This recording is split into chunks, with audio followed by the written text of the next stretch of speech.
A paper mill in a small Mississippi town could help demonstrate whether capturing carbon dioxide emissions and storing it deep underground is a viable path to fight climate change.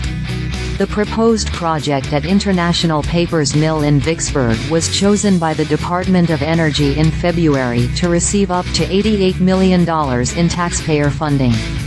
If successful, the system would capture and permanently store 120,000 tons of carbon dioxide annually, the equivalent of 27,000 gas-powered cars, according to the companies behind the project.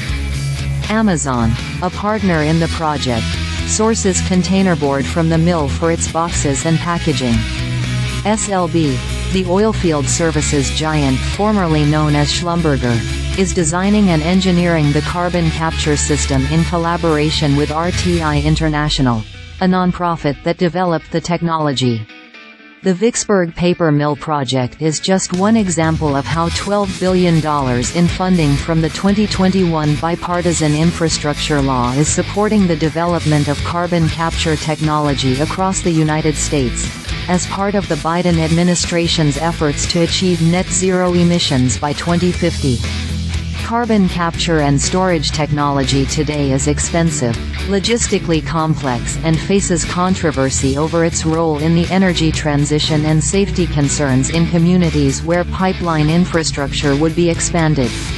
The Paris-based International Energy Agency has described carbon capture and storage as critical to achieve global net zero emissions, while also warning the oil and gas industry against using the technology as a way to maintain the status quo on fossil fuels.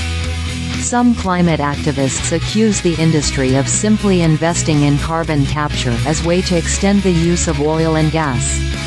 The technology typically uses chemical absorption to capture carbon dioxide emitted from the chimney of an industrial plant. The emissions are condensed into a fluid for transport, normally through a pipeline, and are stored thousands of feet below ground in depleted oil wells or geological formations such as saltwater reservoirs. The challenges to implementing the technology are immense. The world needs to capture more than 1 billion metric tons of carbon dioxide annually by 2030. More than 20 times the 45 million metric tons captured in 2022, according to the IEA. By 2050, the amount of carbon that's captured needs to reach 6 billion tons, more than 130 times the 2022 level, according to the agency. But the track record of carbon capture and storage so far has been one of underperformance, with only 5% of announced projects having reached a final investment decision, according to the IEA. The industry needs to demonstrate that the technology can operate economically at scale after struggling to ramp up deployment for years, the agency says.